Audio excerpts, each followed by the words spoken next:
Hello friends, so today we will discuss about the circulatory system. So let us begin with the important definition. What actually is circulation? Now circulation is the taking and carrying away of different kinds of substances from the various parts of the body, okay? And all the organs and blood vessels included in performing this kind of circulation is known as the circulatory system. So, what are the principal fluids in our body? So, the principal fluids in our body.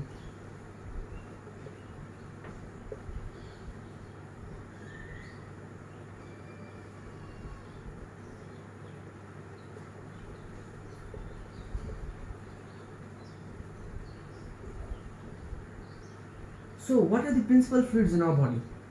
Number one is the blood, of course. Number two is the tissue fluid.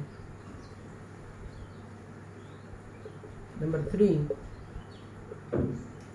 is the blood, tissue fluid, and the lymph. Now, what is the difference between these two? Tissue fluid and lymph. Now, when tissue fluid flows through lymph vessels, it is called lymph. Actually, lymph is nothing but the tissue fluid only. Just the tissue fluid. If this is the tissue fluid, if this is the lymph vessel, okay. If this is a tissue, if this is a tissue fluid, okay. When it is not inside the vessel, lymph vessel. When it is not inside the lymph vessel, it is called tissue fluid.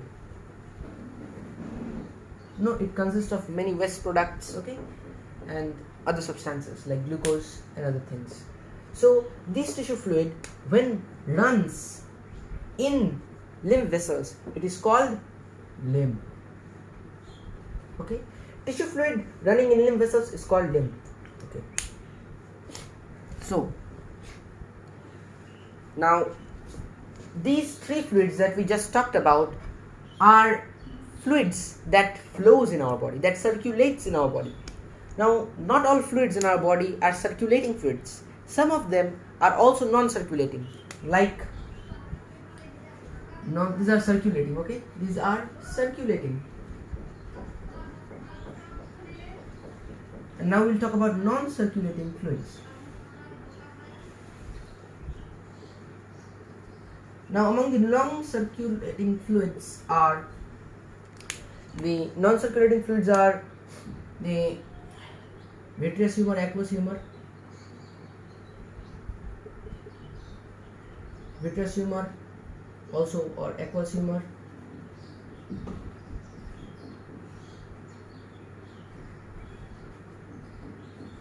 This is present in the eyes, okay. If this is the eyeball, okay. Now between the conjunctiva and the lens, we'll talk about that later on when we'll cover the sense organs chapter.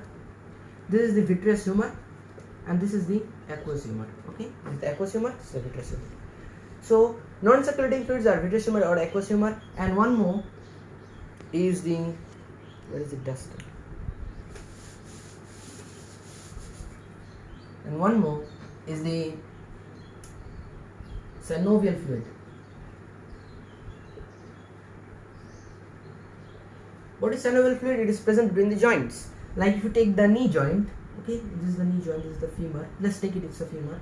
Okay, it's joined by membrane. This is called synovial membrane. Synovial membrane, and inside this is the synovial fluid. So synovial fluid is present between the joints of bones. Okay, these are non-circulating; they don't circulate. But with age, they continue to decrease. Sometimes they also remain in their pure state, but many a times this liquid dries up, okay, and leads to certain problems like what do you call that? These are the bones. What was that called? Arthritis, osteoarthritis. Okay. Now these are non-circulating fluids. Now, what are the properties of blood? What are the properties of blood? So now we'll talk about the properties of blood. Now, if you see the color of blood, you will say that it is red. But there are certain differences between the blood that flows in veins and the blood that flows in arteries. Okay, so now if this is an artery, if this is a vein, okay, then the blood flowing in this artery and this vein. Now the color of blood in the arteries is bright red, and the color of blood in the veins is dark red, because in the veins the carbon content of the blood is more, that is why it is dark red, and in the arteries the oxygen content is more, that is why it is bright red in color. Though this is the color of blood, we show the color of veins. Now the color of the veins is shown as blue. No, the color of the veins is shown blue. Why, you know? Because if you see the in case of old people, I'm not old, but let me show you this. You can see it is blue in color from the outside. That is why the people thought that the blood flowing in the veins is also blue. That is why it is given a conventional color of blue. It is shown by blue color. Okay. So now we talked about the color. Now what is the taste of blood? Now the blood, yes, it sounds a little awkward, but what to do? We humans, out of sheer curiosity, we have done this thing. So the taste of blood is saltish. Okay, the taste of blood is saltish. It is saltish. Why, you know? Because the pH of blood, the power of hydrogen of blood, the pH of blood is about 7.3 to 7.45. Okay, the pH of blood is 7.3 to 7.45. So it is, you can say it is slightly alkaline. If it is less than 7, it would be acidic, but as it is greater than 7, it is saltish. Now what is the volume of blood in your body? Now in an average adult, the volume of blood is 6 to 7 liters. So this is what we all need to know. Okay.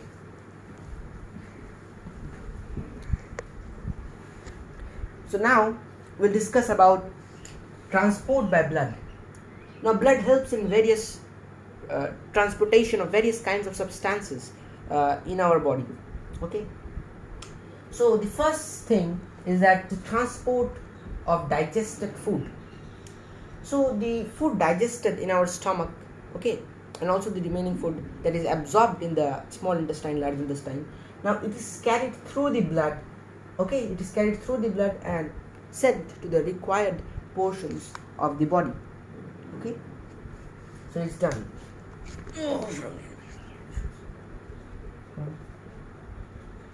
Alimentary canal, from alimentary canal to the tissues, to the alimentary canal, from the alimentary canal to the from the alimentary canal to tissues. Now we come to a critical point, that is transport of oxygen and carbon dioxide. So how does oxygen get transported to the required parts of our body? Now the blood, the red blood cells, okay, we'll talk about the hemoglobin later.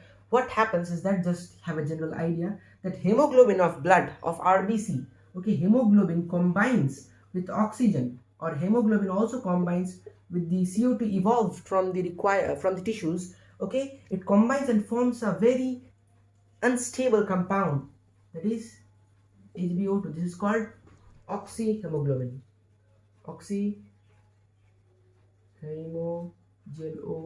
It's called oxyhemoglobin, and this forms HbCO2, carbaminohemoglobin. Okay, it forms carbaminohemoglobin, and this forms oxyhemoglobin.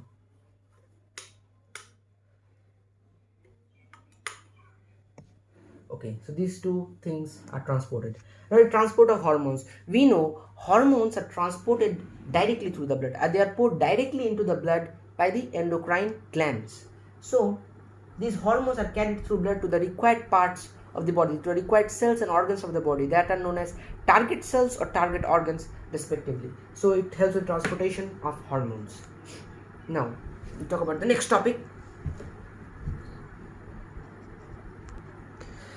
So now let's talk about the important thing. Did a lot of time pass. So now, what is blood composed of? The blood is composed of two things. One is the blood plasma, and the other thing is the cellular elements.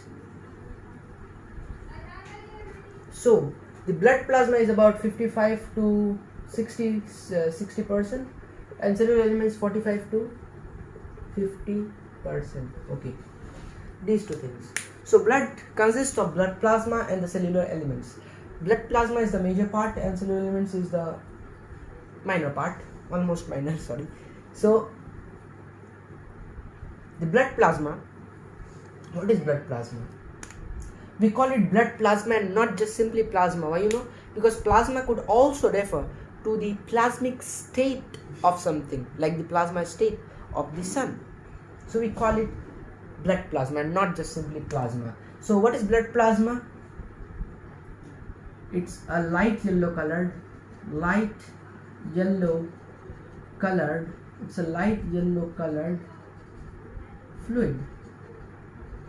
It's a light yellow colored fluid which is alkaline.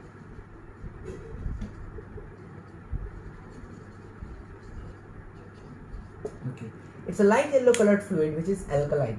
Okay, now you must remember that I will provide you with a picture. I will try to provide you with a picture in the description of my video. So what is blood plasma? It's a light yellow colored fluid.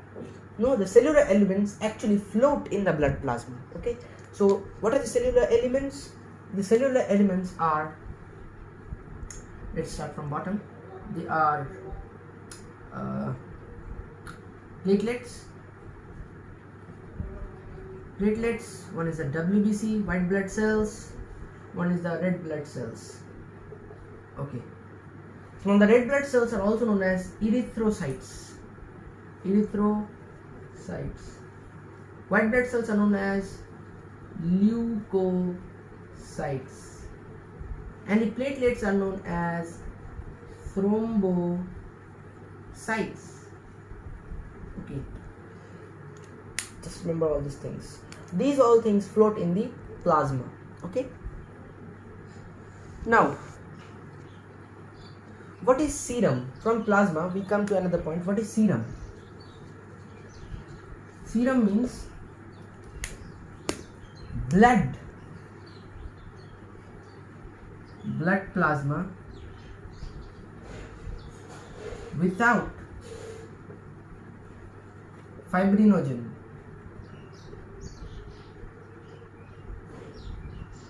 What is serum? It's a blood plasma. Serum is actually the blood plasma only, just like the lymph. It's actually tissue fluid, just the name is different. Now here their function is different because their composition is different, because the blood plasma from which the protein fibrinogen has been removed, it's called the serum. Okay, now let's talk about all the cellular elements. Okay, now we'll talk about RBCs, WBCs, platelets in our next video. Thanks for watching.